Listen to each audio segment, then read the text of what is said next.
So, muli po ako ay nagpapasalamat sa Panginoon at tayo po muli ay mag-share ng salita ng Diyos. Ano po? So, basahin po muna natin yung ating text. Ano po?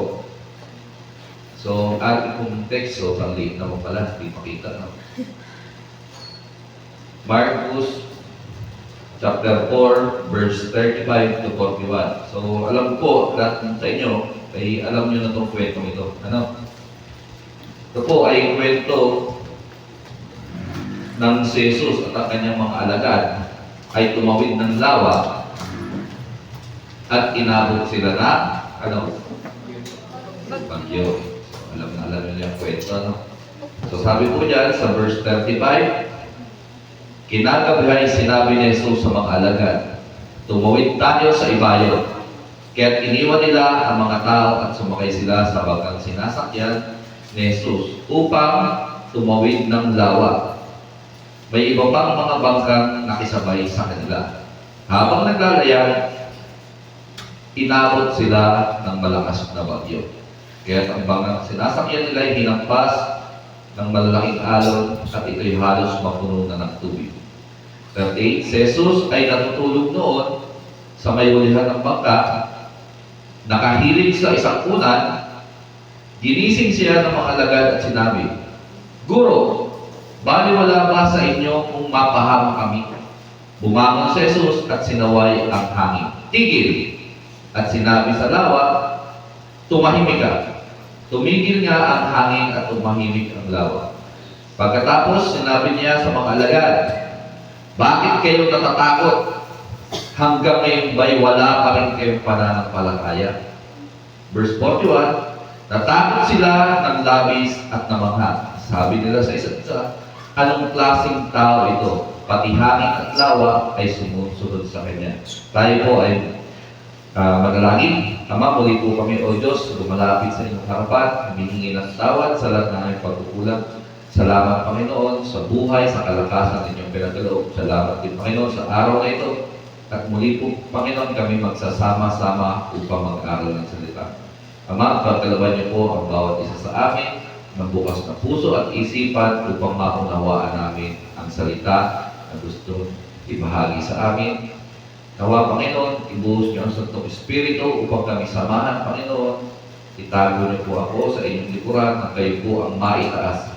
Maraming salamat, O Diyos. Patuloy ka namin, Ama, na pagpupurihan at pasasalamatan sa oras na ito. Sa pangalan ni Jesus. Amen. Amen. So, yan po. Alam naman natin, at alam ko naman na lahat tayo, lalo na nitong nakaraang buwan, actually, 2 buwan, umpisa tayo ng October last week, nang mag-umpisang pumasok yung mga bagyo. Tama? Nag-umpisa po yun nung last week, which is si Christine. Di ba? Christine. October, pagpasok ng November, sinundan po kaagad. Sino sumunod kay Christine? Ha? Si Marcy. Andiyan Sister Mercy, baka sabihin ko yun. Mercy. Hindi naman Mercy, Marcy. Ano? Sunod po, sino? Ha? Nika. Hindi Teya, hindi Nika. Hindi rin Pia, Nika. Actually, si Nika hindi ko masyadong naramdaman kaya nakalimutan ko, pero may Nika pa pala. Ano? Sunod po kay Nika, sino? Obel. Sunod kay Obel, Pipito. Ano? So, ilang bagyo po yun? Halos sunod-sunod. Sabi nga ng Pag-asa, first time na mangyari sa loob ng isang buwan, ipinasok tayo ng ilang bagyo. Diba? So, ganun po yung mga panahon ngayon, nagbabago talaga. Ano? Pero ang salita ng Diyos, hindi nagbabago. Ano? Lalo na po itong kwento ito. Sabi ko nga, kabisado na natin ang kwentong ito. Sino hindi nakakabisado ng kwentong ito? Sino hindi nakakaalam? lagi nating pinanonood yan. Lalo pag Holy Week. Yeah? Yun yung kwento na kung saan, inabot sila ng bagyo. So, hindi lang pala tayo ang dinarangalan ng bagyo. Kahit si Kristo, na anak ng Diyos, ay dumaan. Tama? So, okay magtaka. Lord, bakit kami lang? Lord, bakit di ko lang? Si Lord nga, na Diyos, dumaan din. Saka isa pa, sino pa sa inyo ang nakakaalam na dumaan ng bagyo na tulog sa Biblia? Sino pa? Kasi dalawa lang eh. Si Jesus yung isa, ang pangalawa sino? Yung may bagyo na natutulog. Sino? Hindi nila alam. Sabi ka. Sino makakasagot? Sino po? Dalawa lang sa Biblia. Ang pangalawa ay si Noah. Kinalimutan nyo na kagad. Di ba si Noah nung bumabagyo rin? Ang ginagawa niya sa ilalim ng bangka? Natutulog. Pero magkaiba yung senaryo.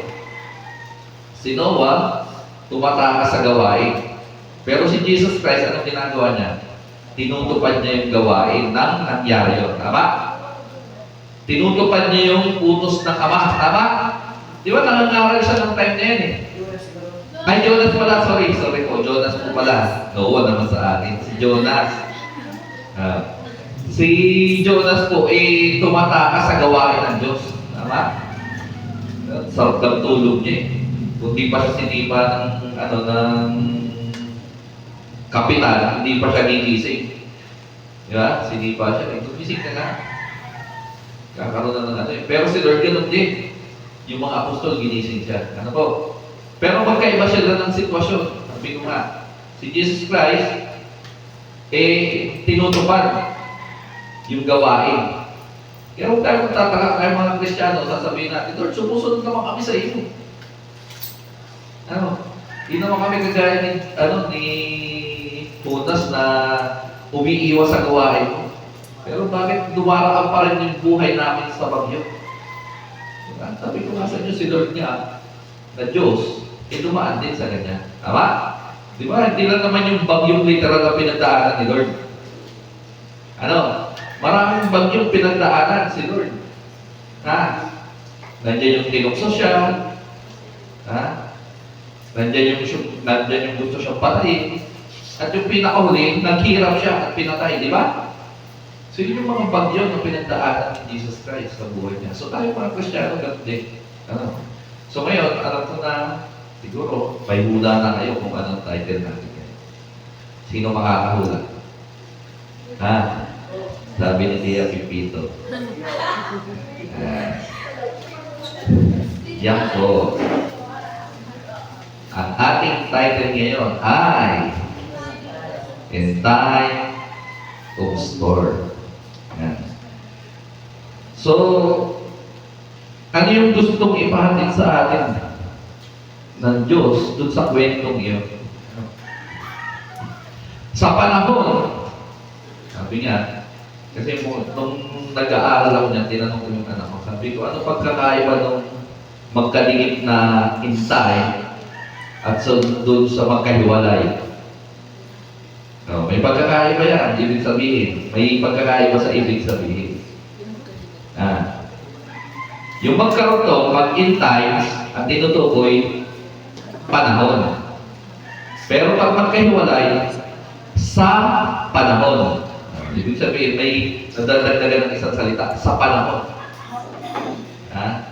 So sa panahon ng bagyo, hindi yung panahon, kasi iba yung panahon. Pag sinabi panahon, yun yung time mismo. Pero sa panahon ng bagyo,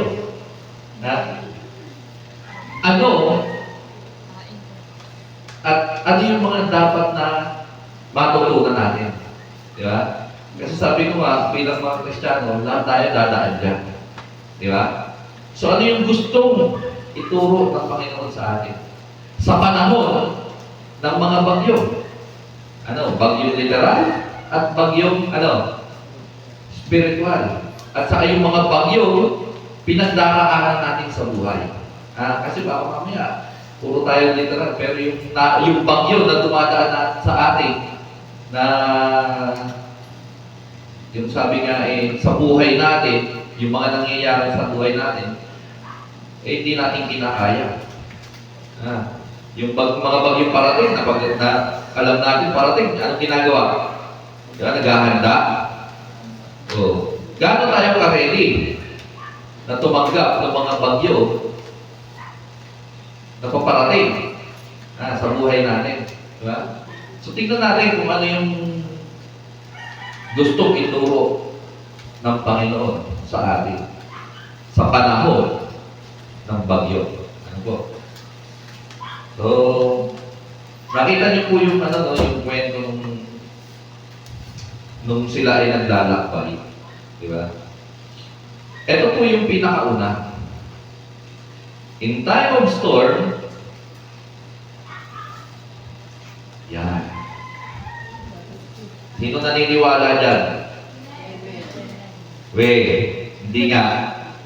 Naniniwala po ba kayo dyan? Na sa panahon ng bagyo, ang Diyos daw ay nagbibigay ng comfort. Seryoso. Naniniwala po kayo dyan? Ang tanong, nagagawa ba natin maging komportable sa kabila ng bagyo? Sino ang magsasabi sa akin na nung panahon ni Christine, nagawa niyang matulog ng mahimbing? Sigurado. Talagang himbing na himbing kayo, yung hindi kayo nag-iisip kung ano yung darating. May rason naman kung bakit, di ba? Kasi yung ibang bahay talagang lumulubog na, matutulog ka pa ba nun? So, ibig sabihin, yung dalawang nagtaas dyan, hindi inabot ang tubig yung kanilang bahay. Kasi natulog sila Hindi ibig sabihin, hindi inabot yung bahay nila. Tama? Joy, yung bahay nyo, tinutuyo. Salamat sa Panginoon. Di ba? Ano yun yung Christine si Pastor ka, tanongin nyo kung anong experience ni Pastor. Nag-uusap pa kami niya ni Pastor. Pastor, basta ka dyan? Nakwentuhan namin sa telephone Pero yung tubig, rumaragasaan na sa kanila. Di ba? Makukuha pa ba ni Pastor matulog na? Yung higaan niya na, lulutang na. Di ba? So sabi niya, si Lord daw ay bumibigay ng comfort. Kaya natanong ko sa inyo, talaga bang totoo? Totoo pa sa ating buhay na sa panahon ng bagyo, nagagawa pa natin matulog ng mahimbing. Ito na lang pipito. Laktawan natin yung ibang bagyo. Nakita kay pipito. Di ba? Daming balita. Lakas. Super typhoon. Nung parating niyang bagyo, sino natulog? Yung natulog talaga na mahimbing, nasa kamay. Pipito to Sabi tayo ng totoo kasi dito natin makikita kung talagang tatayuan natin yung sinasabi natin na sa panahon ng bagyo, si Lord nagbibigay ng comfort. Sa awa ng Diyos, kahit ang inyong lingkod, nung time na yun, hindi naman totally hindi natulog. Pero nag-aabang tayo. Di ba? Nagbabantay tayo Para tayo yung mga balik ko lang po para tayo yung mga, yung mga apostol ni Lord. Di ba? Sa panahon ng bagyo, si Lord, ino-offer niya yung comfort Di ba? Saka tulog Di ba? Tapos yung mga apostol niya, anong ginagawa? Ang abala kasi pinapasok na ng tubig, ang lakas ng alon, ang lakas. Di ba? Pero si Lord, tulog. Di ba? Sa tingin niyo, bakit ganun ang nangyayari? Kasi di ba, may dahilan. Kung bakit si Lord, tulog na tulog, tapos yung mga apostol hindi. Di ba? Kasi kung talagang, ito kasi ang isang nakikita ko either hindi pa sila totally naniniwala na si Jesus Christ ay Diyos. Kasi kung tayo, di ba? Kasama mo yung Diyos, matatakot ka. Sa tingin nyo, tingnan nyo sa pinakauling verse, ano sabi, sino tong tao to? So, ang turing nila kay Lord, hindi pa talaga Diyos. Tao. Di ba? Pero nakita nila, di ba? Nakita nyo, siguro kung naniniwala sila, at talaga yung sabi niya ay, sabi pa nga nila, asa ng inyong pananampalataya. Di ba? So, kulang pa sila noon. Kaya noong time na yun, na imbis na natulog din sila, di ba kasi alam nila, kasama nila ang Diyos eh. Oo. Diba, Pastor, kahit tayo eh, pag tayo kasama natin ng Diyos, di tayo matatakot. Kinakanta pa nga, di ako matatakot. Pag dumaan man ako sa apoy, hindi ako masusunog kasama natin ng Diyos. Di ba, kung alam natin na kasama natin ng Diyos, hindi tayo matatakot kahit anong bagyo pa yan. Pero sila nung time na yun, totally hindi sila naniniwala pa. Ano? May agam-agam, hindi naman sabi, o siguro mali yung sinabi totally ano, may agam-agam sa puso nila na kasama nila ay Diyos. Di ba? Si Kristo ba eh. Kasi kung ako yan, tatabi ako ay Lord. Lord, tabi tayo. Di ba? Sisiksi ka doon sa ano eh. At sarap siguro matulog. Kasi nga, si Lord natutulog, tulog din tayo. Kasama natin ang Diyos. Tulog tayo. Yeah. Ilan sa atin na pag may mga problema sa buhay, nagagawa pang matulog? Yeah. Lalo na pag yung problema pagdating yung sa pera. Bagyo po yan. Baka isipin nyo, tinutukoy natin ng bagyo rito. Yung mga literal lang na bagyo. Yung literal nga na bagyo, hindi tayo natutulog. Naghahanda tayo. Yung pa kayang mga pangangailangan. Di ba? Isang uri ng bagyo yan sa buhay natin. Paano kung yung bagyong parating is super typhoon? Ang iba nga, kagaya ni Christine, hindi ina-expect may dumating na bagyo. Di ba?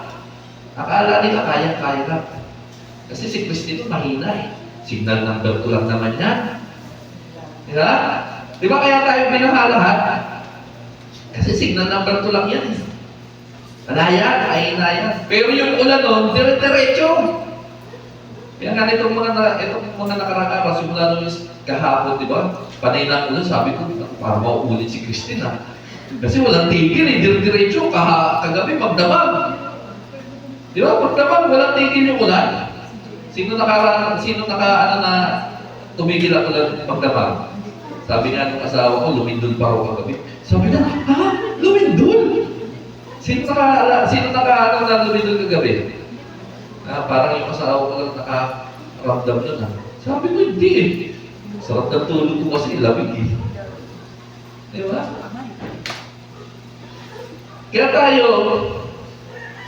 dapat mapanindigan natin yung sinasabi natin na in times of storm, nagiging komportable tayo. Di ba? Nagagawa natin magpahinga, nagagawa natin maging komportable. Diba? Minsan tayo mga Kristiyano, simpleng pangangailangan sa pera, hindi na makakatulog. Ako nga, sabi ko nga sa inyo, lagi ko kong sinasabi pag nag-aaral ng salita, talagang double-edged swords, na talagang tatama, hindi lang sa kundi sa nagtuturo. Diba? Kahit ako po eh. Kasi ramdam ko ngayon, sabi ko kay Pastor, nag-uusap, ang dami na mag-uusap. Nag-uusap kami ni Pastor. Sabi ko, Pas, ngayon ko lang na-encounter ko na magpapasko. Talagang pakiramdam ko, walang-wala ako. Kasi alam niyo po, sabi ko, sa tagal ko nang nagtatrabaho, hindi po ako pumapayag na mawawala na akong trabaho, tapos titigil. Hindi po. Bago ako mawala ng trabaho, meron akong kapalit yan. Ganun po ako dati. Diba? Ngayon, sabi ko, mag-aanim na buwan ako ng trabaho. Tapos December, ganitong panahon.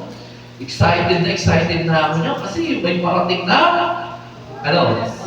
bonus at 30 month pero sa sahod. Isipin niyo yan, Tapos ngayon, pakiramdam ko, wala akong trabaho. Parang sabi ko, ano to? Kaya parang, hindi naman sa pinangihina ka, pero hahanapin mo kasi yun eh. Ano? Kasi kinasanayan mo yun na gano'n. So parang hindi ako komportable sa ganitong paraan. Sabi ko, bakit ganito? Ano? Isa rin sa pinagpapasalamat ko sa Panginoon nung sumama ako sa, sa gawain, na-invite ko ako. Kaya pumunta ng, sa inyong pas, Gabjito Reyna. Nag-iising ako dun sa, kasi sabi ko nga sa inyo, hindi na ako komportable kasi sabi ko wala kami ng Niisip ko na pati, anong ihahanda ng sa Pasko. Yung aming mabait na asawa, tinatanong na, paano handa natin sa Pasko? Sabi ko, dila. Katkatin natin yung kanya-kanya natin. Yung may dila, may dila ako. Di yan ang katkatin natin, di ba? Kasi sabi ko, wala talaga eh. So parang, hindi na ako komportable. Eh sabi, God gives comfort eh. Di ba? So, nagpapasalamat ako sa Diyos dahil nung sumama ako sa Gabjit, talagang ginising niya ako. Yung mga kasama ko, pastor, nagkwento ng buhay nila. So, talagang nagising ako. Sabi ko, tama naman sila eh. Unahin, sabi sa Matthew, ano yung sabi sa Matthew? Tama, pastor, ano Matthew, yung seek first, the kingdom of God. Unahin mo ang Diyos. Ang Diyos na magpo-provide ng lahat. Ginising ako doon, sabi ko, tama nga naman. Saka nakita ko yung mga buhay ng pastor na nagkukwento. Sabi ko, naman, hindi naman sila pinabayaan eh. So nagkaroon ako ng panibago. Comfort. Kaya sabi ko, si Lord ang magpo-provide. Dapat maging komportable tayo sa mga ganong panahon. Di ba? Sino ngayon walang pera? Taas ang kamay! Taas kagad ng kamay, walang pera daw. Lapit kayo kay Lord. Si Lord ang magpo-provide. Tama? Pero, may ano yun? May catch yun. Anong sabi ni Lord doon sa Matthew? Unahin nyo Panginoon. Sabi niya, seek ye first the kingdom of God. Bago dumating yun, hinihingi natin, kailangan muna natin, unahin ang Diyos. Tama? Amen.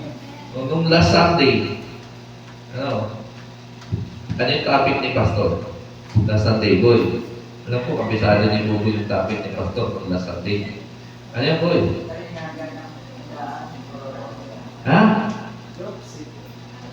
Dalighaga ng ano?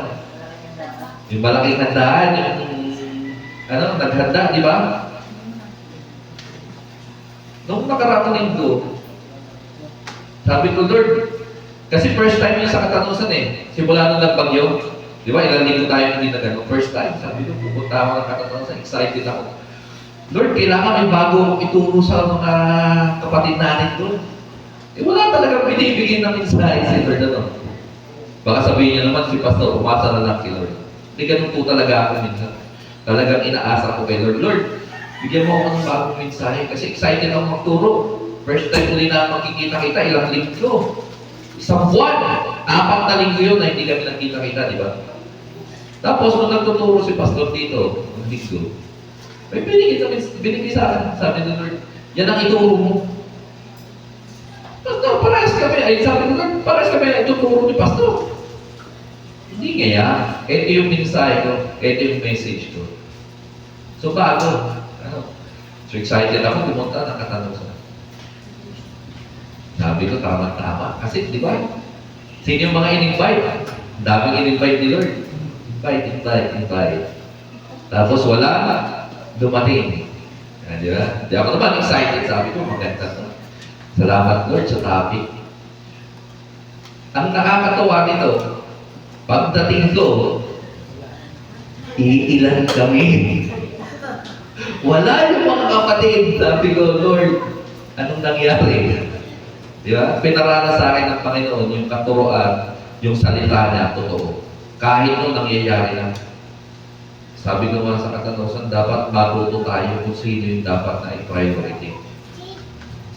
Di ba? Doon sa turo ni Pastor, sino ang mga priority ng mga inimbitahan?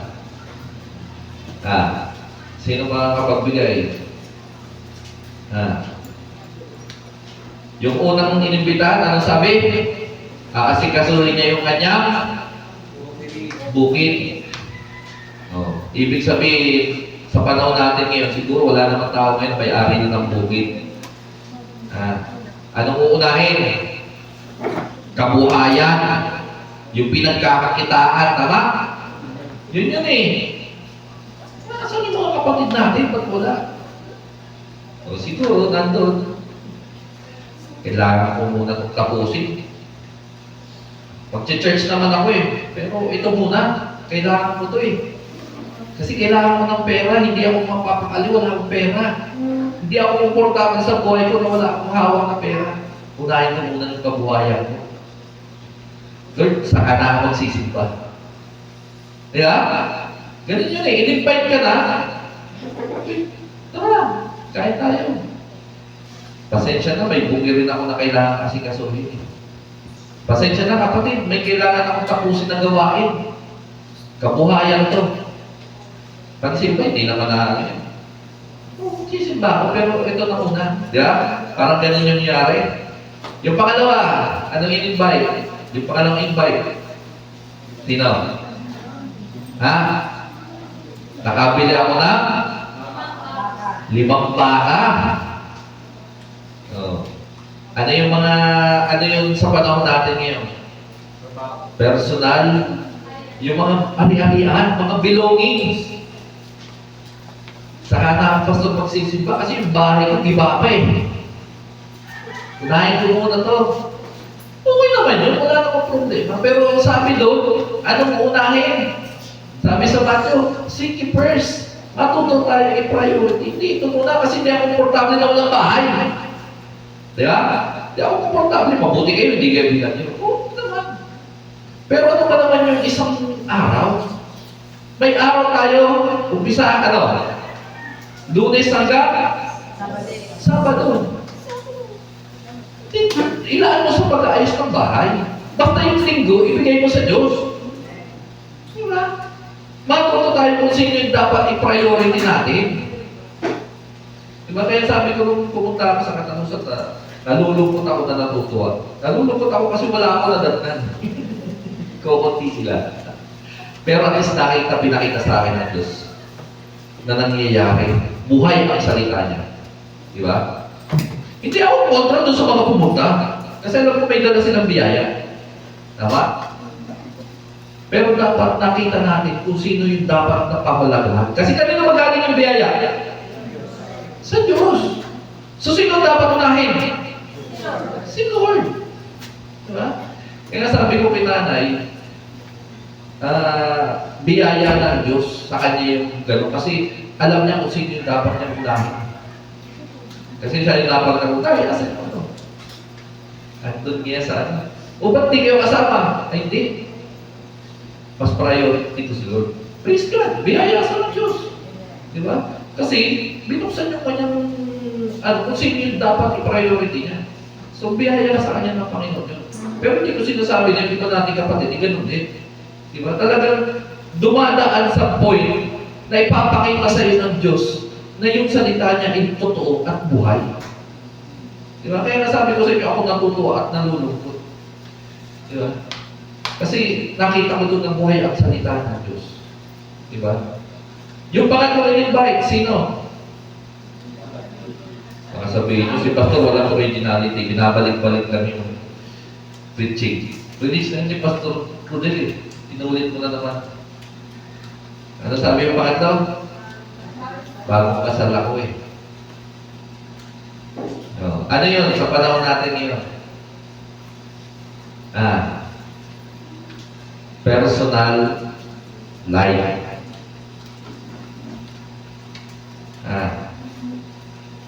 Bagong kasal ako, yung asawa ko kumukontra eh. Huwag daw muna akong magsimba. O kaya yung nanay ko, hindi daw pwede magsimba ngayon kasi di ba? Paano kung yun ay mga pumipigil sa inyo? Paano kung yun ay mga hindi nagbibigay sa inyo ng comfort sa buhay nyo? Di ba? Kasi mahirap ka naman. Di ba yung asawa mo, kontrahin mo, di araw-araw kayo mag-aaway, di ba? Oo.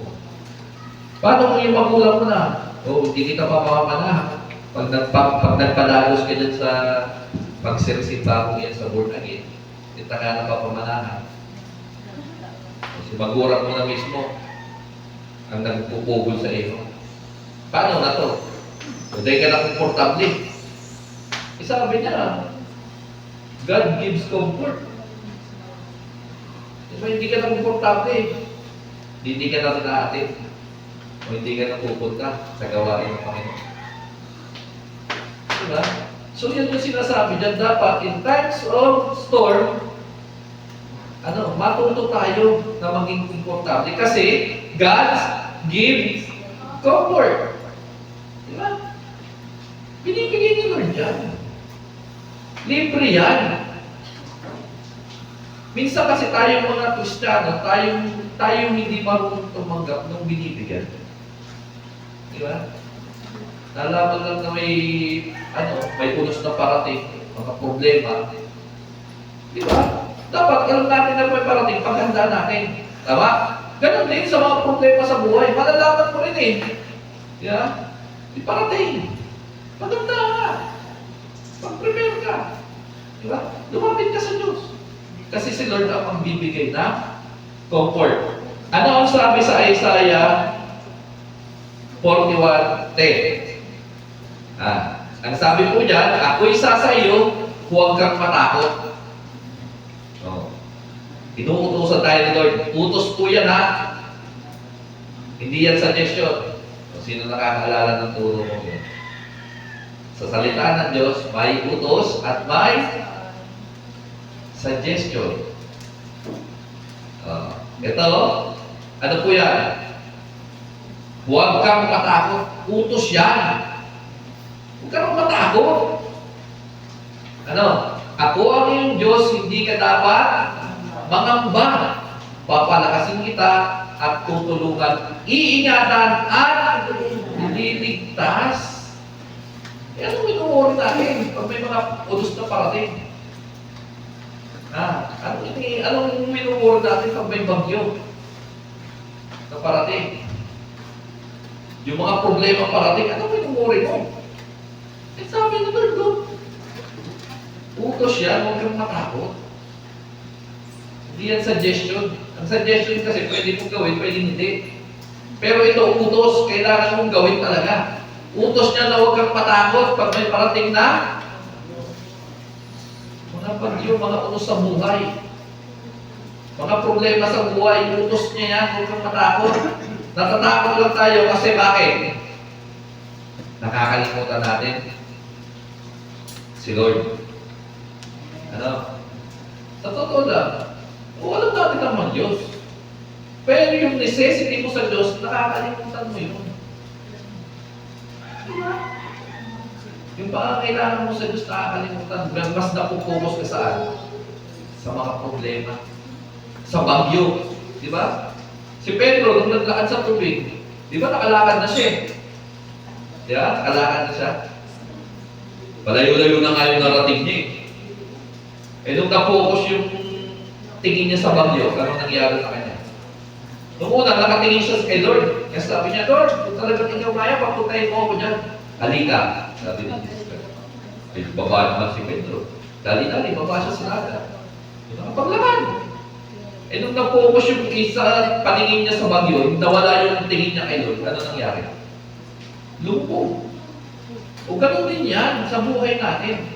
Pag yung focus mo ay nawala kay Lord, lulubog ka sa problema. Maniwala po yun. Mawawala po yung ino-offer ni Lord na yung binibigay na comfort sa atin. Ito po yung panghawakan natin na sinasabi sa Isaiah. Huwag kang matakot. Kung may mga problema, uunos na parating sa inyong buhay, ito po ang gawin nyo. Sabi ko nga sa inyo, utos po yan ni Lord. Huwag kang matakot. May dahilan kung bakit hindi tayo dapat matakot. Kasi ang sabi niya, ako, ang inyong Diyos, hindi ka dapat mangamba. Hindi ka raw dapat mangamba. Bakit? Palalakasin kita, tutulungan, iingatan, at diniligtas. Diba? Kaya nung pipito, sabi nga, ito, ikwento ko sa inyo. Pero huwag niyo sasabihin sa asawa. Hindi niya alam ito, hindi niya narinig. Kaya nung pipito, di ba, parating yung paglit. Sabi sa akin yung asawa, "Ha? Ang ilalagay mo dyan sa bubong?" Iniisip ko kasi nung, yung paano yung bubong namin, kung papatungan ng mabigat niya, baka yan pa yung malaglag sa amin. Hindi ako nag-aasikaso. Sabi na asawa ko, "Pa, ano yung ilalagay natin niya?" Tanong yung ano sagot ko. At sinagot ko sa kanya, "Gusto mo, ikaw, umakyat ka." Galit siya eh. Hindi ko alam kung saan siya nagalit eh. Doon sa sinabi ko, o yung iniisip niya na siya yung mabigat. O yung iniisip na mabigat siya. Galit siya sa akin eh. Kasi iniisip ko, sabi ko, lupa na yung buko eh. Pag ako umakyat doon, di ba, umakyat ako sa bahay kasi tumutulog eh. Sabi ko, ayusin ko yan isang beses. Aayusin ko yan. Sabi ko, para wala nang tulog. Isa lang yun ha. Isang tulo lang. Kung tumutulo lang, pag malakas ako lang. Eh gusto ko mawala, akyat ako. Ganyan ko. Di ba ba na ako? Sabi ko, okay na yan. Hintayin na lang ako ng ulan. Nung umulan, hindi na wala. Lumakas. Sabi ko, bali yata. Akyat ulit. Akyat ulit. Lagay na naman. Pero nung umulan eh, hindi na wala yung tulog. Nadagdagan pa. Meron na doon sa may kainan namin. Ano dumami? Siguro, nandiyan kasi ako dumadaan pag umaakyat. Isipin niyo, habang akyat ako ng akyat, lalong dumarami yung tulog. Ibig sabihin, mahina na talaga yung yero. Ngayon, bagyo. Sabi na asawa ko, ano ilalagay mong pabigat yan? Lalagay ko ng pabigat eh. Pagka naakyat ko ba eh, nadadagdagan yung butas. Ngayon, sa si Pia, gano'ng karami ang butas sa bahay? Kasi si Pia, nakakita niya yung tulo doon kagabi. Dami yung langgana eh. Hindi siya makakilos, dami yung langgana sa loob ng bahay namin. Pati doon sa tinutulugan nila, ayaw ko tumulo doon sa tinutulugan niya Pia kagabi dito. Pati doon, nagkaroon ng butas na dati wala naman eh. Kada akyat ko dumadami. Kaya sabi ko sa ano ilalagay natin yan? Gusto mo ikaw umakyat? Di ba? Dapat maging komportable tayo. Di ba? Maging komportable tayo pag may mga bagyong parating. Ano, hindi lang yung literal na bagyo, kundi yung mga problema sa buhay. Di ba? Ay, pera po ako ng Biblia at wala yung aking, wala yung ating slide. Uy, medyo mali dyan. Yung isa, yung libro ko doon, malaki-laki yung sulat mo. At saka pera ako ng set. Pang-ilaw. Sabi sa Isaiah, huwag tayong matakot. Maliwanag na utos ng Diyos na dapat hindi tayo natatakot. Di ba?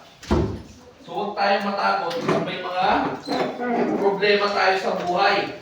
Kasi God gives comfort.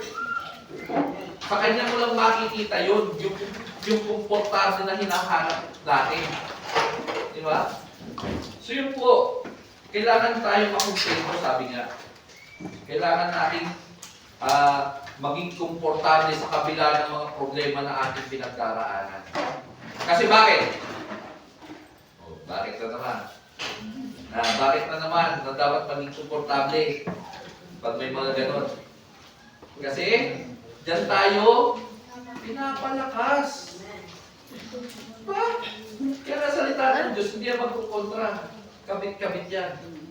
Hindi pwede mag-contradict sa isa't isa yan. Di ba? So, kailangan natin maging komportable sa kabila ng mga problema. Ano po? Pangalawang, sa awit 55:22. Patulong na po. Awit 55, chapter 55, verse 22, at saka Mateo 11:28. Doon ako sa Mateo kasi mabilis-bilis. Awit muna, awit 55. Yung iba po sa awit 55 verse 22 at yung iba sa Mateo 11:28. Pakibasa po yung awit. Kayo? Kung sino nakakuha ka agad. Basa. Awit chapter 55 verse 22. Yeah. Ilagang kay Yahweh iyong suliranin. Aalalayan ka at ipagtatanggol mo. Ang taong matuwid di niya bibigyan. Yan. Yan ang sinasabi ng salita ng Diyos. Ang sabi diyan, ilagak kay Yahweh ang iyong suliranin. Para maging komportable ka, lahat ng suliranin mo ay ano? Ibigay mo sa Diyos. Ibigay mo sa Lord. Hayaan mo sila ng problema mo. Baka sabihin, ano naman niya, ako na naman yan natin. Iyan mo na gusto ni Lord. Di ba? Sabi niya, kung kailan tayo mahina, doon na tayo palalakasin. Di ba? Kasi, kasama mo ang Diyos. Di ba? Sino nakakaalala ng footprint in the sun? Yung kwento na yun. Pag dumaraan siya sa mga pagsubok, nakikita niya mag-isa na lang siya. Yeah? Pero pag masaya ang buhay, dalawang pares ng paa ang nakikita niya. Pero pag mga problema, isa na lang. Minister siya si Lord. Lord, bakit ganon? Bakit pag ang problema, ay ang buhay ko puro problema, mag-isa na lang ako. Hindi mo na ako sinasamahan. Pero pag kasi yan, dalawa, magkasama tayo. Ano sagot ni Lord? Kaya yan isa. Kasi pagdating ng problema, binubuhat kita. Ako ang may bibig sa'yo. Di ba? Tayo minsan akala natin, ikaw yun eh. Kaya pag nakakali sa mga problema, akala mo galing-galing mo. Kasi iniisip mo, ikaw yun. Sa'yo pa ayon, nandun. Pero hindi mo alam, kay Lord na pa ayon. Bit-bit ka niya. Pasan-pasan ka ni Lord. Kaya nga sabi, give comfort. Si Lord naman hindi ng comfort. Di ba? Kaya sabi niya, ilaga. Ibigay sa ibang salita. Ibigay mo na sa Kanya. Kung ano mga problema meron tayo ngayon, para maging komportable ka, ibigay mo sa Lord. Kung may sakit ka, may nararamdaman hindi maganda, bigay mo kay Lord. Si Lord lang bahala niya. Magiging komportable ka. Sino nakaalala ng kwento ko dati na yung magsasaka na natulog kahit may bagyo na tutulog ng mahimbing. Di ba? Kasi pinaghandaan niya na eh. Matutulog na ako ng mahimbing kasi okay na lang. Inayos ko na lahat yan. Kahit paano dumating, naayos ko lang yung bahay, kahit na hindi na magigibayan. Diba? Dapat ganun din tayo. Maging komportable tayo pag may parating na mga problema at uno sa buhay. Maging komportable tayo sa pamamagitan ni Lord. Diba? Yan yung sinasabi dyan, ilagak mo, sabi niya. Ilagak kay Yahweh iyong suliranin. Aalalayan ka, ipagtatanggol rin. May alalay kang kasama. Ang maganda pa nun, Diyos ang kasama mo. Ano po? And then, sabi dyan, ang taong matuwid, di niya bibiguin. So lahat ng gusto mo sa buhay, di ka bibiguin. Basta ang gawin mo lang, unahin mo siya.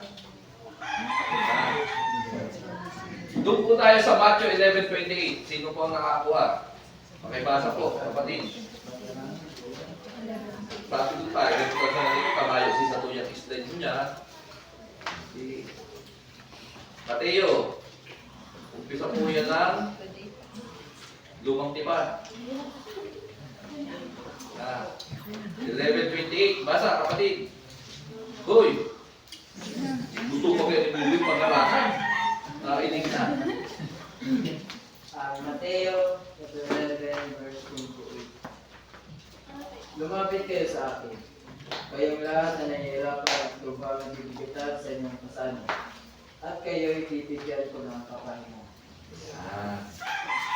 Kita niyo po, yung sabi ni Lord, bibigyan tayo ng kapahingahan. Comfort.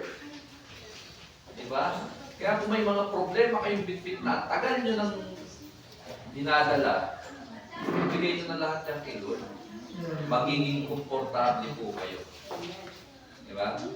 Sino yung nakakita na ng nung illustration sa Facebook na regarding sa ganyan problema? Sabi daw, may experiment dalawang tao binigyan ng hahawakan. Parehas ng timbang, parehas ng bigat, parehas ng laki. Hawak niya ng gano'n. Diba? Habang tumatagal, ano nangyayari? Pag hawak mo siyang ganyan, kahit itong Biblia, hawak mo siyang ganyan, sa isang oras, sabi niya, sa 5 minuto kaya pa. Tama? 5 minuto, kaya pa yan. Pero hawakan mo ng matagal. 1 oras, 2 oras, anong nangyayari sa kamay mo? Mga ngalay. Tama?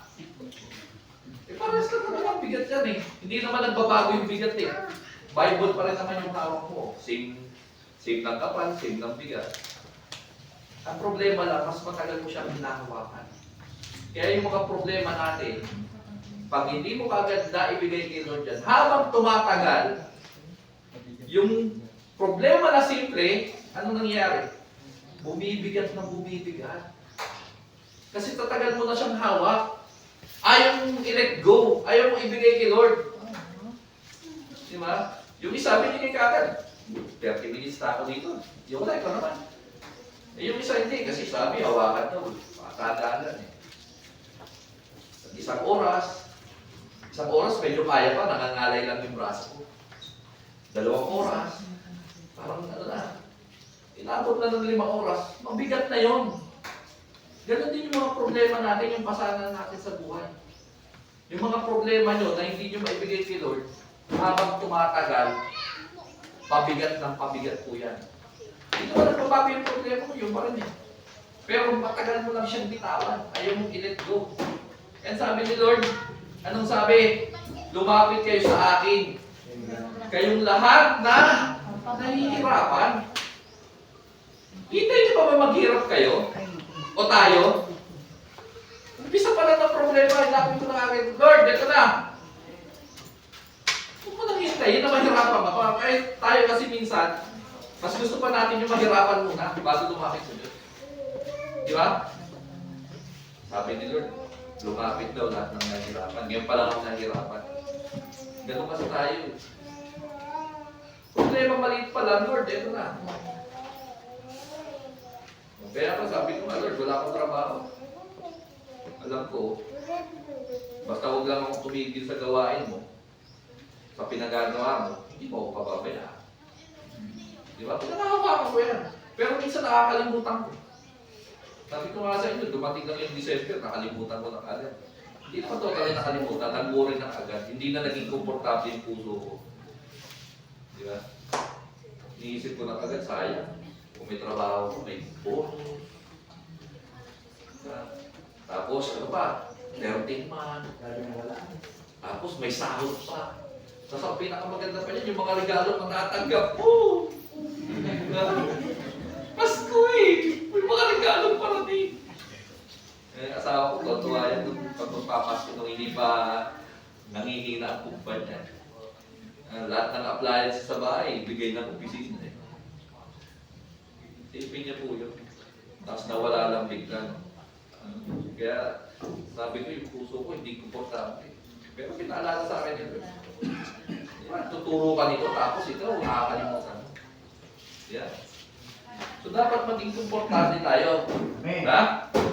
So, in time of storm, God offers or give comfort. So matuto tayo maging komportable. Huwag tayo maging balisa. Sabi nga ni Lord, dayaan niyo yung problema ng bukas, ang mga problema sa kanya, sarili. Sapat na yung problema ngayong araw lang. Yun ang isipin natin. Huwag natin habaan yung problema. Paparating pa lang. Kaya minsan, ibig na hindi darating Kasi parating pa lang, iniisip mo na agad Ayan daw, sabi ni Lord, utos din ni Lord yun Kung tayo masyadong pang problema, tatanda ka lang. Tingnan nyo, kutin yung problema ng walang trabaho. Diba? Pangalawa, nasa pangalawa na po tayo, maikli lang to. Kasi anong oras na? Ako, di pala natin nadala yung relo doon sa ano. Yung asawa ko, dinala yung relo dyan eh. Sira na daw eh. Nakakita ko, baka ko kasi. Sabi ko, di yan sira. Gumagana. Hindi sira na ito. Hindi na gumagana. Napapot. Lagyan ko ng battery. Itama ako doon sa oras namin. Gumagana. Kaso nakalimutan, nandun sa dingding sa labas. Kung nadala sa alam ko yung oras. Ang oras na. Alas 11 na. Pangalawa, in time of storm, God hear our plea. Mga hinaing, naririnig ni Lord. Tama? Tama? Naririnig pa talaga ni Lord. Ibig sabihin po, naririnig ni Lord ang prayer mo at ang mga request mo kahit may sa panahon ng bagyo. Kagaya po ng mga apostol, di ba? Natutulog si Lord. Hindi po natutulog yung storm mo. Lord! Lord! Sabi niya. Hayaan mo ba kami mamatay? Naisip nila yung sarili nila eh. Parang hindi nila kasama si Lord. Dapat sinabi niya, Lord, hayaan mo mamatay tayong lahat. Pero hindi, sabi niya, Lord, hayaan mo mamatay kami. Sarili lang yung iisip eh. Diba? O, ano ginawa ni Lord? Gumising. O, in time of storm, kailangan lang natin anong gawin. Ano dapat gawin? Kailangan lang mag-pray. Wala manalangin. Mag-pray ka lang kasi naririnig ka ni Lord. In time of storm, God hear our plea. Naniniwala ba talaga kayo dyan? Talaga? Parang ko, konti naniniwala na naririnig ni Lord. Dalawang isip siguro. Dalawang isip pa. Nagdududo pa. Kung talaga nadadalo. Madihalo na ngayon kung nanungadjik. Na magpundo ng bagyo. Tayo ko pag-iraray. Maniwala daw tayo. Pilipos. Magbibigay na po ako paunahan na lang. Pilipos, chapter 4, verse 6 to 7. Yung iba po, 6, 7. sa 1 John 5:14, yung iba, sa Mateo, ako, sarili kong sulat, di ko maintindihan Ano to? Mateo chapter 21, verse 21 yata so hanggang 22. Kung hindi po yan 21, baka 4. Kasi sulat ko, di ko maano kung 21 o 4. Ano? Mateo chapter 4, unahin niyo po yung Mateo chapter 4, verse 21 hanggang 22. Pag wala doon, nasa 21 yan. Tapos Kawi ka 15, 29. Pilipos, sino po yung nakakuha ng Pilipos? Pilipos chapter 4, verse 6 to 7. Habang naghahanap po kayo, may mag-aalis lang ng aking jacket. Kasi tinataon ng, ang sabi nga, ang suot daw, itinataon sa panahon. Kanina maulan walang tigil yung ulan. Tapos pagdating ko dito, may aircon pa tayo. Yun yung ginawa ko. Ngayon, walang kuryente, din init. Ano po, sino na po nakakuha ng Pilipos? Chapter 4, 6 to 7. Pakibasa na po. Pilipos chapter 4 verse 6 to 7. Huwag kayong mabalisa tungkol sa anumang bagay. Sa halip, hingin ninyo sa Diyos ang lahat ng inyong kailangan sa pamamagitan ng panalangin may pasasalamat. At ang kapayapaan ng Diyos na hindi kayang maunawaan ng tao, ang siyang mag-iingat sa inyong puso at pag-iisip dahil sa inyong pakikipag-isa kay Kristo Jesus. Yan. Amen. Maliwanag po ang sinasabi dito. Huwag kayong mabalisa tungkol sa anumang bagay. Pag sinabing anumang bagay, lahat ng iyong pangangailangan sa buhay. Anumang bagay. Pagkain, damit. Ano ba? Sabi nga ni Pastor, tingnan, kailan ba yung Pastor na nag-duyan tayo doon? Sabi ni Pastor, tingnan mo yung paya. Hindi naman nagtatanim yan Pero hindi naman nagugutom. Di ba? Kaya huwag tayong mabalisa, sabi ni Lord. Huwag kayong mabalisa tungkol sa anumang bagay. Lahat ng bagay. Sa halip, hinginin niyo sa Diyos ang lahat ng iyong kailangan sa pamamagitan ng ano daw? Panalangin may pasasalamat. So sabi nga, in time of storm, God hear our prayer and our request. Basta matuto tayong manalangin na may pasasalamat, hindi yung puro pahingi noon. Tawag kay Lord, ibis na kami noon, pahingi noon. Lord, pahingi noon, pahingi nito. Tapos pag binigay,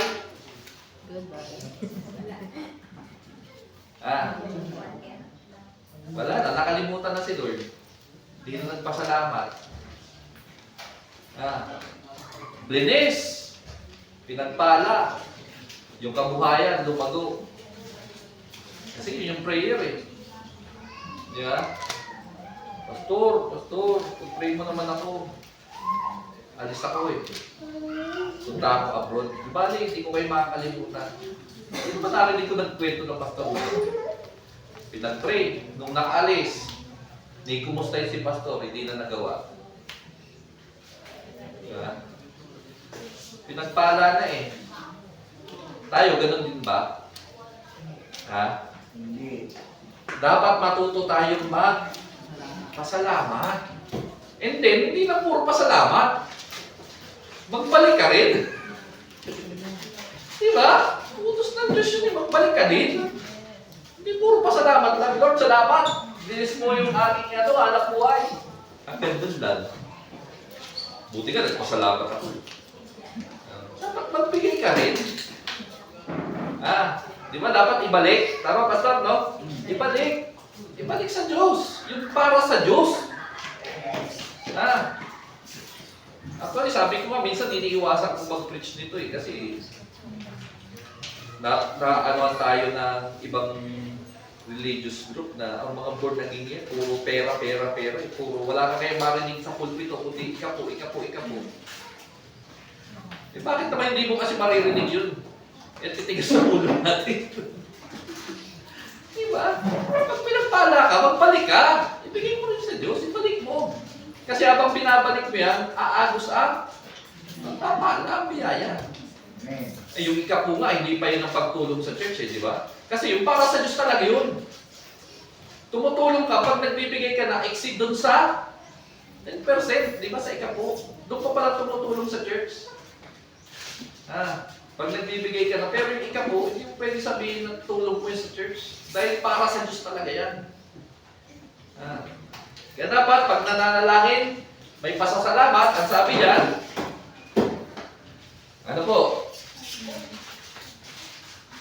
Huwag kayong mabalisa tungkol sa anumang bagay, sa halip hingin ninyo sa Diyos ang lahat ng inyong kailangan.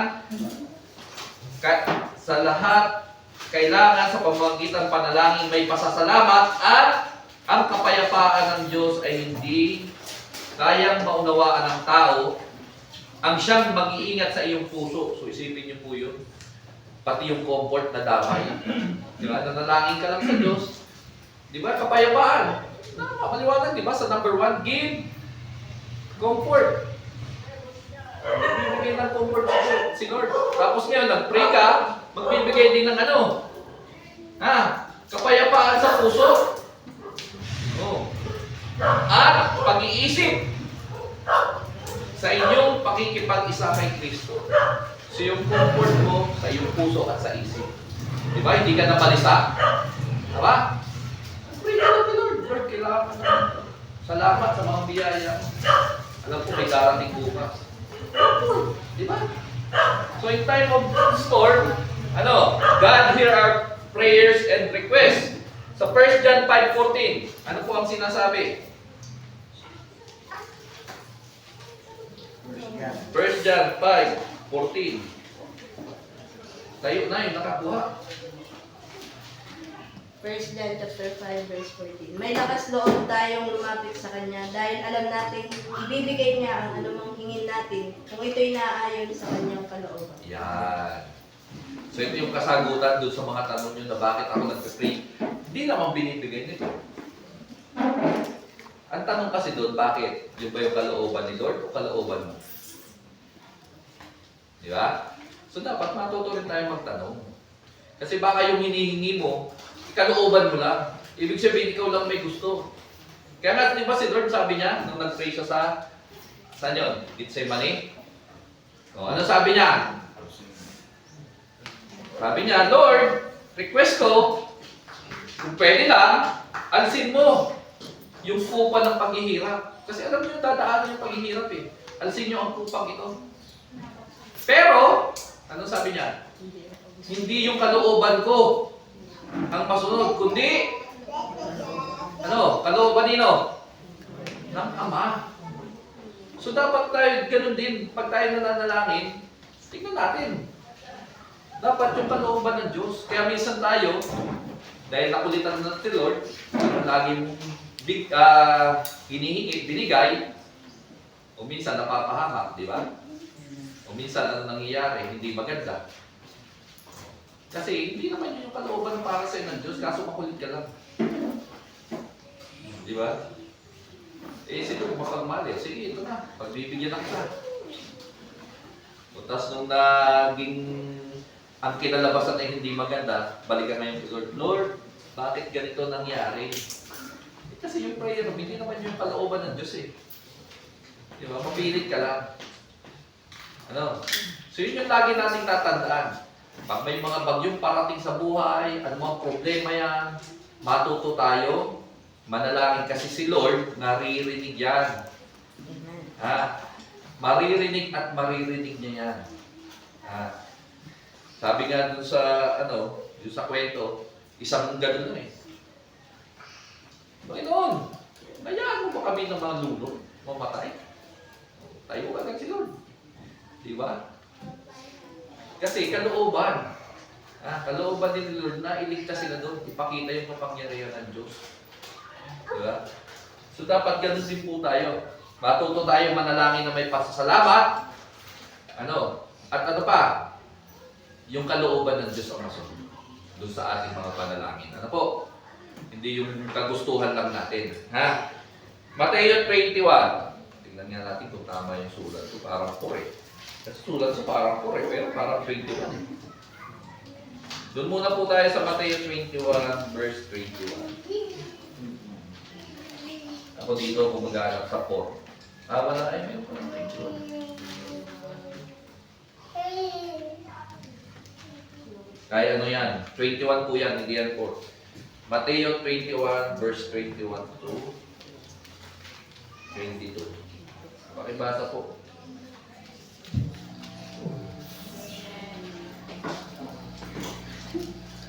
Yun. Pawisan na. May 21 ba?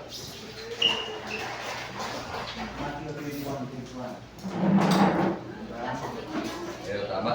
21. Pakibasa po. Mateo chapter 21 verse 21. Hanggang 22. Sumagot si Jesus, tandaan ninyo, kung kayo'y maniniwala at hindi mag-aalinlangan, magagawa rin ninyo ang ginawa ko sa puno ng igos na ito. Hindi lamang iyan. Kung sasabihin ninyo sa bundok na ito, umalis ka riyan at tumalon ka sa dagat, mangyayari ang inyong sinabi. Anumang hingin ninyo sa panalangin ay tatanggapin ninyo kung naniniwala kayo. Yun. Praise the Lord. Ito po yung pinaka magandang sabi nga ay pagdating sa panalangin. Sabi dito sa Mateo 21, verse 21 hanggang 22.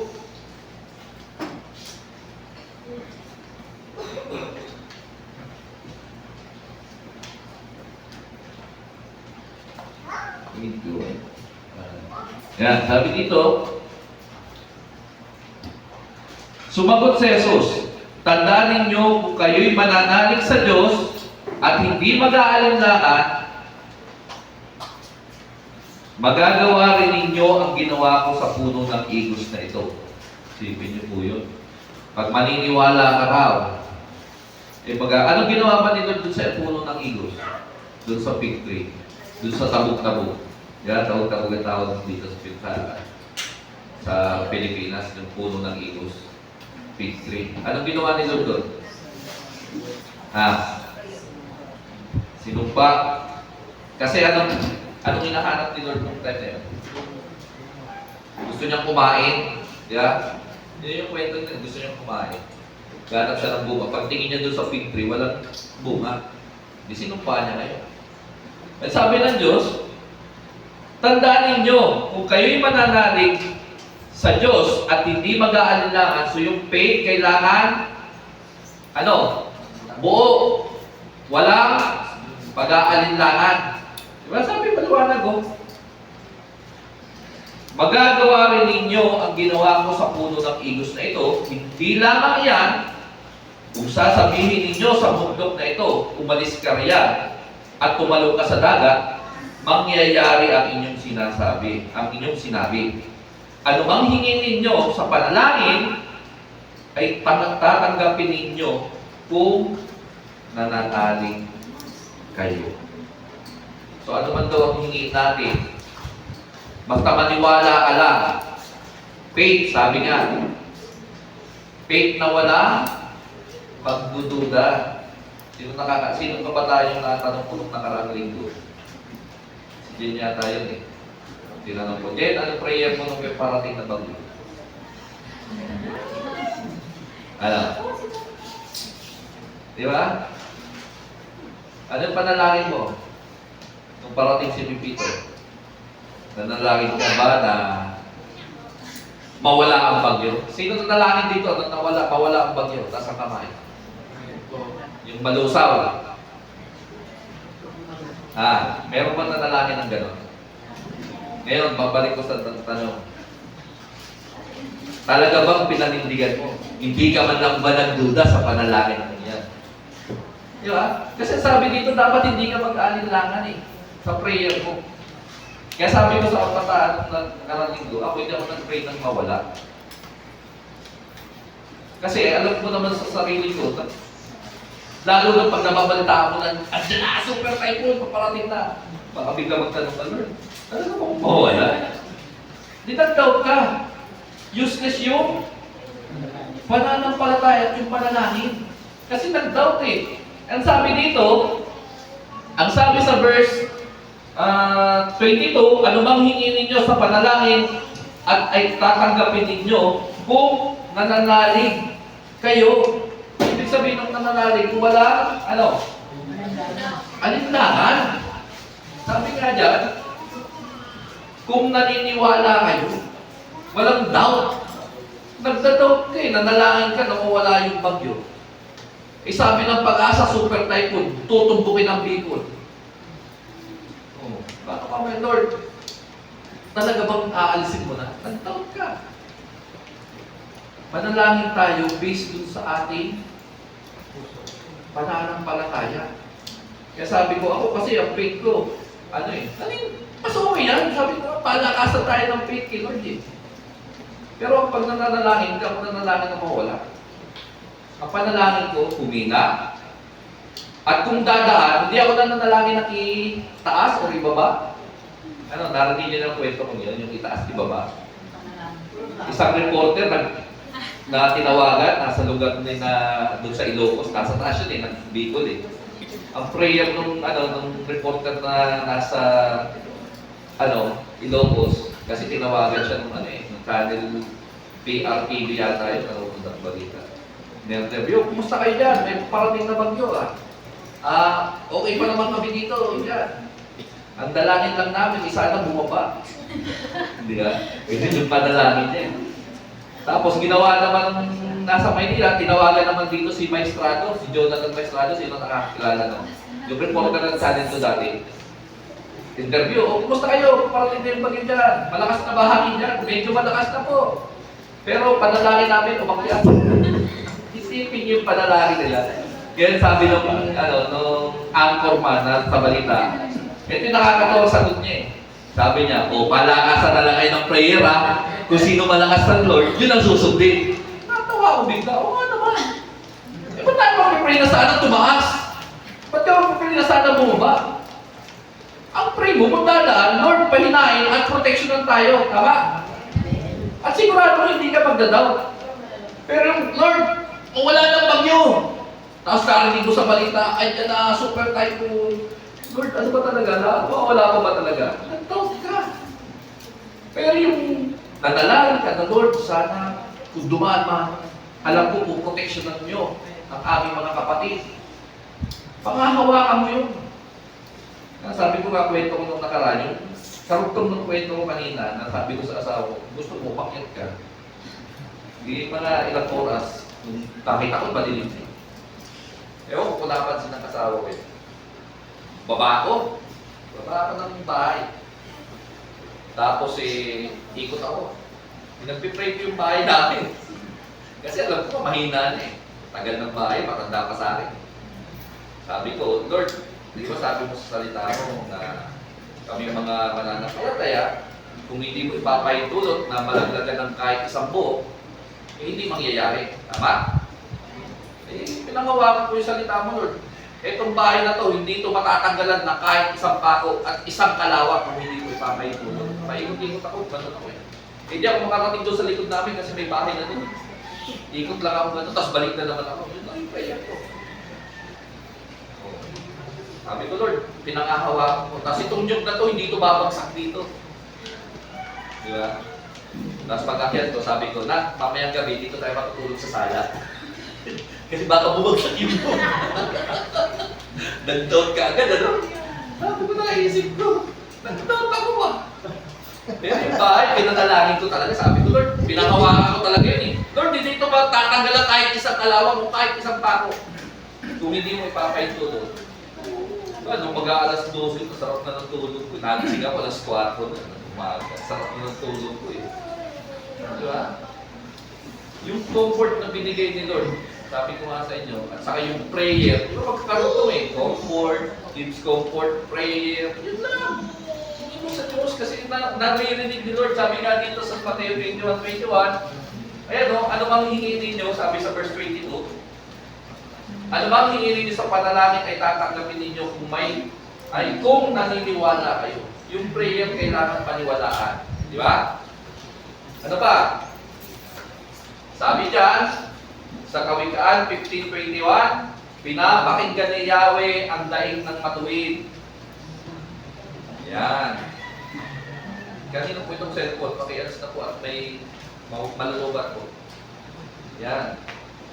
So tayong matutuwid pag nananalangin, pakikinggan ni Lord. Di ba? At yung hindi, ano daw? Hindi dinirinig. Ngayon, nananalangin kayo, hindi dinidinig dito ni Lord. Kayo na bahala mag-isip. Ano po? Pero sabi niya, matuwid. Nga. Dapat kailangan mong mag-pray. And then, maniwala ka. Kasi matuwid ka eh, di ba? Oo. Eh, maniwala ka sabi ni Lord, oh. Pakikinggan niya yung daing ng matutuwid. Ano? Pangatlo. Eto na. Ito yung medyo mabigat. Di ba? Doon sa nangyari sa mga apostol, tinest din yung kanilang pananampalataya. Tama?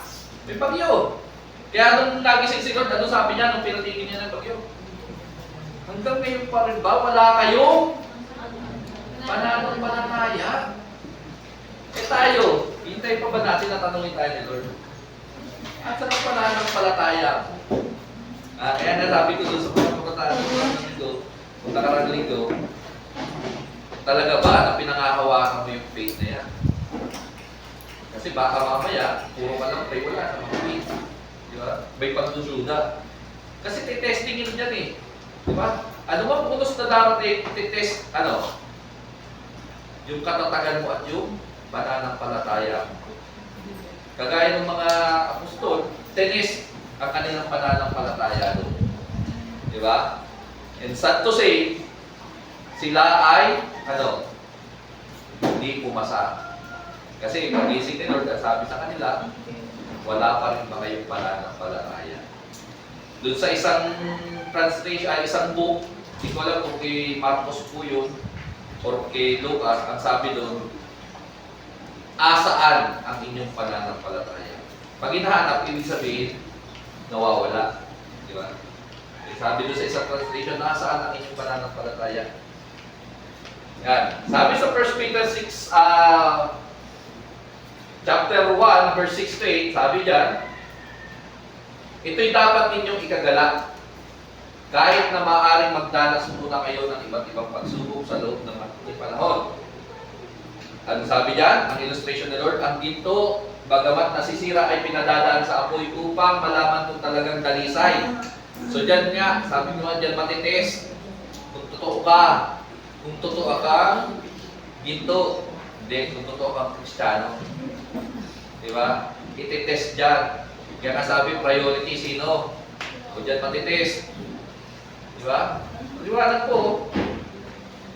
Padadaanin ka sa apoy. Yan. Gayon din naman, ang inyong pananampalataya na higit na malaga kaysa ginto ay sinusubok. Diba? Yung faith mo, sinusubok. Tinetest. Upang malaman kung ito'y talagang tapat. Sa gayoy, kayo papupurihan, dadakilain, pararangalan sa araw na mahayag si Kristo Jesus.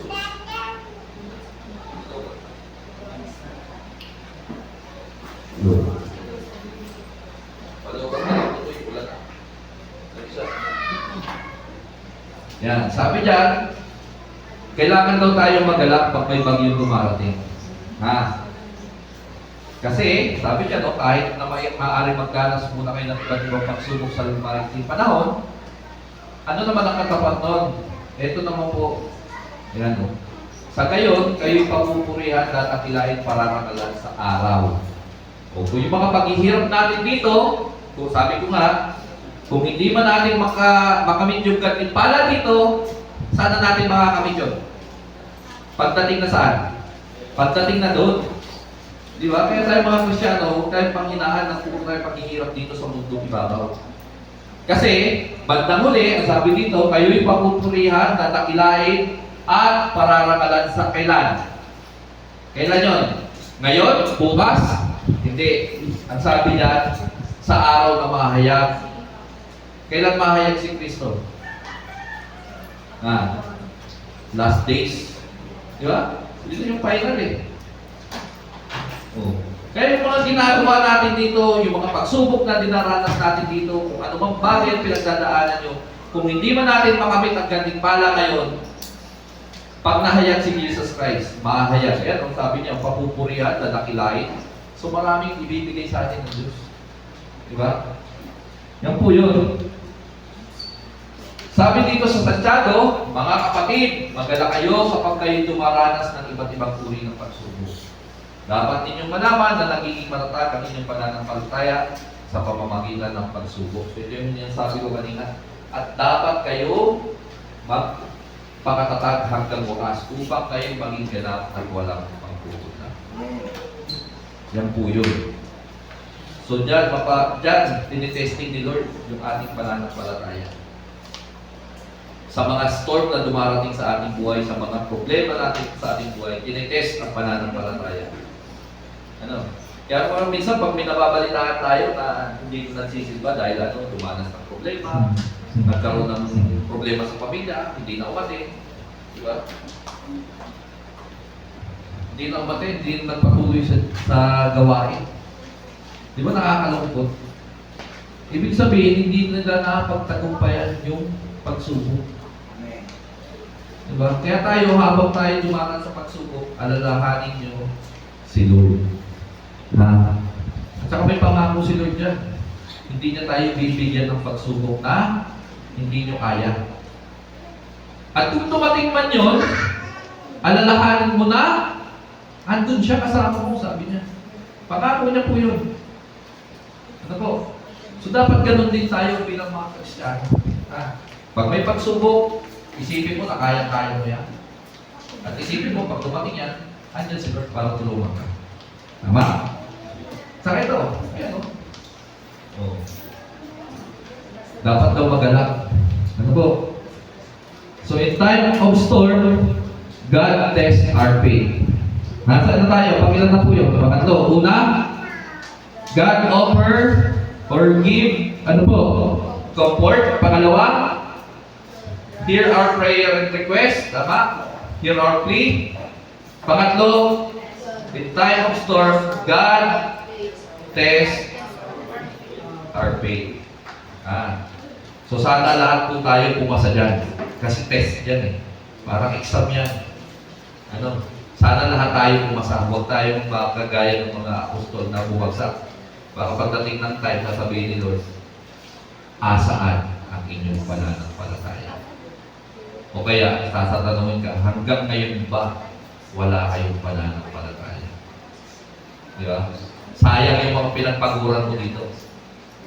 Lagi natin narinig yung isa nating kapatid.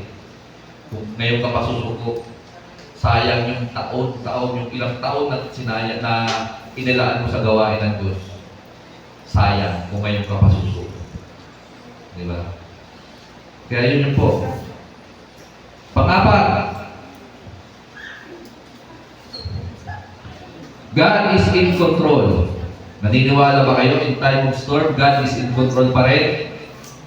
Kahit tinatangay na ng hangin yung bahay mo, o kahit lumubog ka na ng yung bahay mo sa baha, kahit nakatira ka na sa bubong, maniniwala ka pa rin ba na God is in control? Parang konti na lang. Gutom na. Madali na. Pang-apat na to.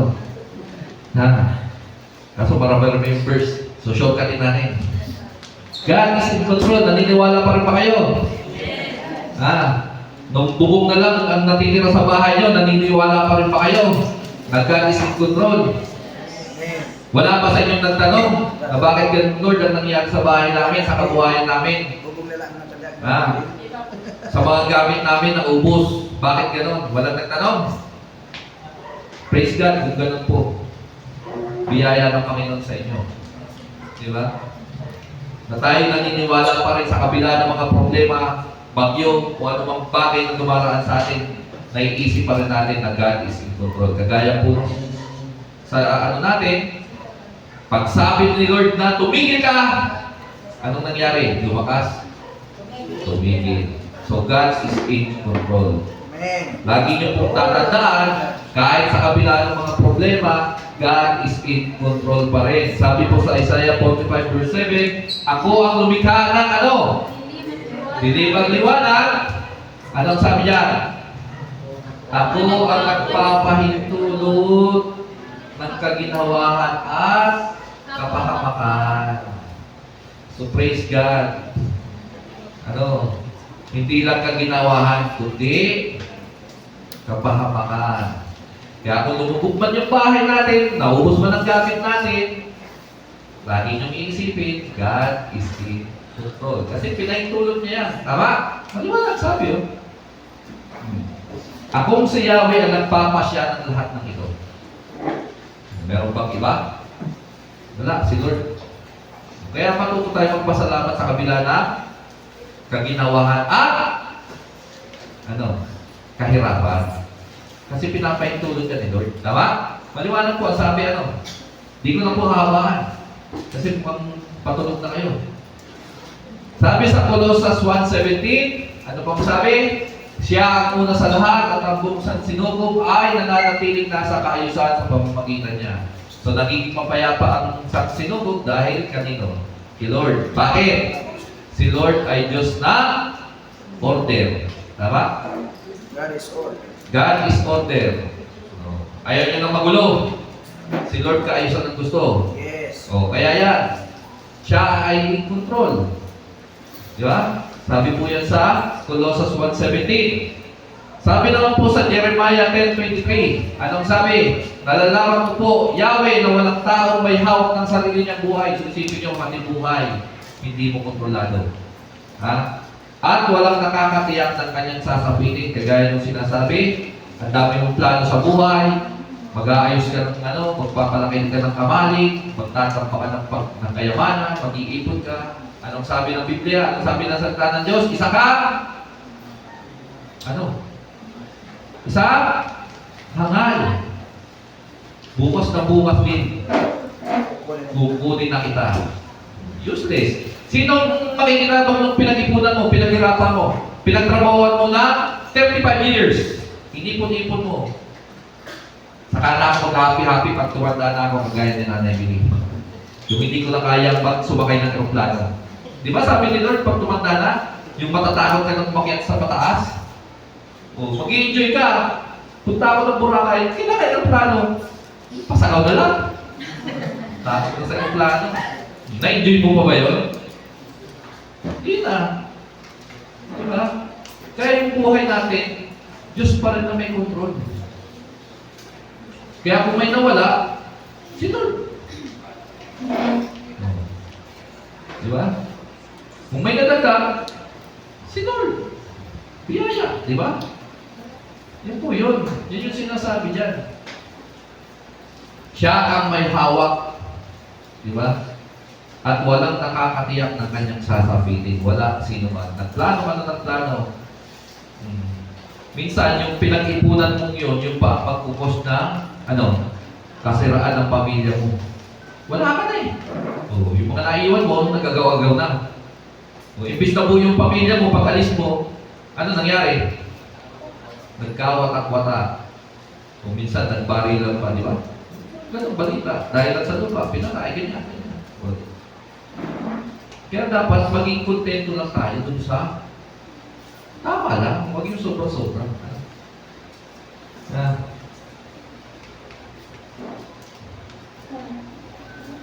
Yan.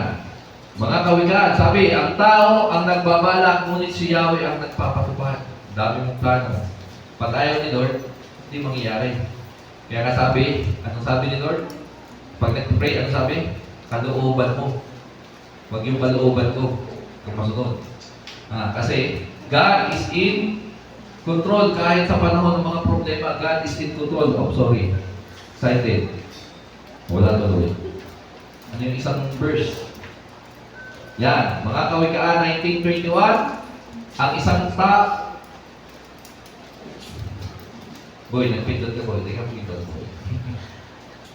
Ang isang tao ay maraming iniisip, maraming binabalak, ngunit ang kalooban din ni Yahweh ang siya nananaig. So, huwag tayo magplano ng atin lang. Laging sumangguni kay Pastor. Sa Diyos. Pastor, pumanila ko. Ang apot, makabalik daw. Sangguni tulo si Pastor sa baga. Mga mula. Thank you, Lord. Tama yung magiging po si Pastor. Kung yung kalooban ni Lord, dumang ka talaga. Ano pa? Yan talagang kalooban ni Lord. Nanalangin ka gano'n sa akin nga. Gabi ko nangalit ka gano'n dyan. Matapag para kong traon ka. Pero pag nagpahaba ka dyan, hindi mo yung mag-araw minsan. Dapat kilod ka magsangguni. Sabi nga ni Pastor, nanalangin ka eh. Hindi naman kita pinapaalis. Pero dahil nanalangin ka, sabi mo, pwede yan, Pastor, hindi ko nasasabihin mo sino nagsabi. Dahil sinabi mo na nanalangin ka, nakipag-ugnayan ka sa Diyos, kahit masama ang loob ko, kahit hindi naman pala masama, kahit medyo masakit sa kalooban ko, balis ka, pamayaan kita. Kasi nanalangin ka, sabi mo eh. Di ba? Ganun lang yan. Kung sumagpunay ka sa Diyos at nanalangin ka talaga, kasi kalooban niya yung sinusunod mo, hindi kukontra si Pastor. Di ba, Pastor? Hindi kukontra kasi God is in control kahit sa panahon ng bagyo. Dito na po tayo, last. Para makakain tayo na. God is exalted. Ano yun? Anong ibig sabihin ng exalted? Manik na may asin. Exalted. Exalted nuts. Ang sabi dyan, in times of storm, God is exalted. Sabi sa Filipos 2:9-11, dahil dito siya ay lubusang itinaas ng Diyos at binigyan ng pangalang higit sa lahat ng pangalan. Tapos mahilig mo, si Parain ang pangalan, Jesus. Ikaw pagkakaya, sabi ka, duman sa buya, sa mumbon, kabuhay pa si lolo ko. Ikala kaya ang nahilig kong Jesus na Paraino. At pangalan kasi lolo ko, Jesus. Tapos Paraino. Tapos ang birthday niya, alam nito kung December 25. Totoo po yan. Ang birthday ka sa luluhod, December 25. Kaya ang pangalan niya, Jesus. Tapos numero unong parainom, pistado pa rin sa bumbon na parainom. Sabi niya, itinawdagan ni Lord ang pangalan na, nahihigit sa lahat. Tapos kita man bilang tao, nag-birthday lang ng 25, pinangalan na Jesus. Tapos parainom. Nabaliwala ang sabi ng Panginoon. Kaya minsan, ang pagpapangaral sa mga agit, pinag-isipan din, bagusan ng puro, nandiyan kayo, sabi niya, ipinangalan, pangalang higit sa lahat. Kanino pangalan yun? Si Lord. Tapos ginamit ko lang sa aki mo na, naging pagkasulat, naging parainom lang, Tapos kita na, nabaliwala sa pangalan ni Lord na itinaos. Sa gayon, sa pangalan ni Jesus, ay luluhod. At magpupuri ang lahat ng nasa langit, lupa, nasa ilalim ng lupa, at lahat ng magpapayag na si Kristo, na si Jesus Kristo ay Panginoon sa ikakaluluwalhati ng Diyos Ama. Kaya nga, yung bagyo, nung sinaway ni Lord ang bagyo, anong sabi ng mga apostol? Sino itong taong ito na kahit ang mga bagyo, ang tubig at ang hangin ay sumusunod? Di ba na-exalt si Lord? Na-itaas. Ibig sabihin, exalted. Napapurihan. In time of storm, dapat si Lord pa rin ang mapapurihan natin. Amen. Di ba? Ganun din dyan. Kasi nga, si Lord ang ibinigay. Lahat, wala namang lahat ng nasa langit, nasa lupa, nasa ilalim ng lupa. Walang ibang pinangalan, kundi si Lord ang ibinigay. Kaya huwag na tayong magtaka na lahat sumusunod sa Kanya. Di ba? Kasi yun yung dahilan kung bakit. Ang Diyos ang nagbigay ng pangalan na yun. Di ba? Kaya kahit yung bagyo, sumusunod. So tayo bilang mga Kristiyano, pag dumaraan ng mga problema, dapat mapapurihan din natin si Lord. Di ba? Hindi yung puro lang tayo reklamo. Dapat may papuri rin at pasasalamat. Di ba? Kasi yun yung sabi niya. So balikan po natin. Number 1, ano po? Pangalawa? Pangatlo?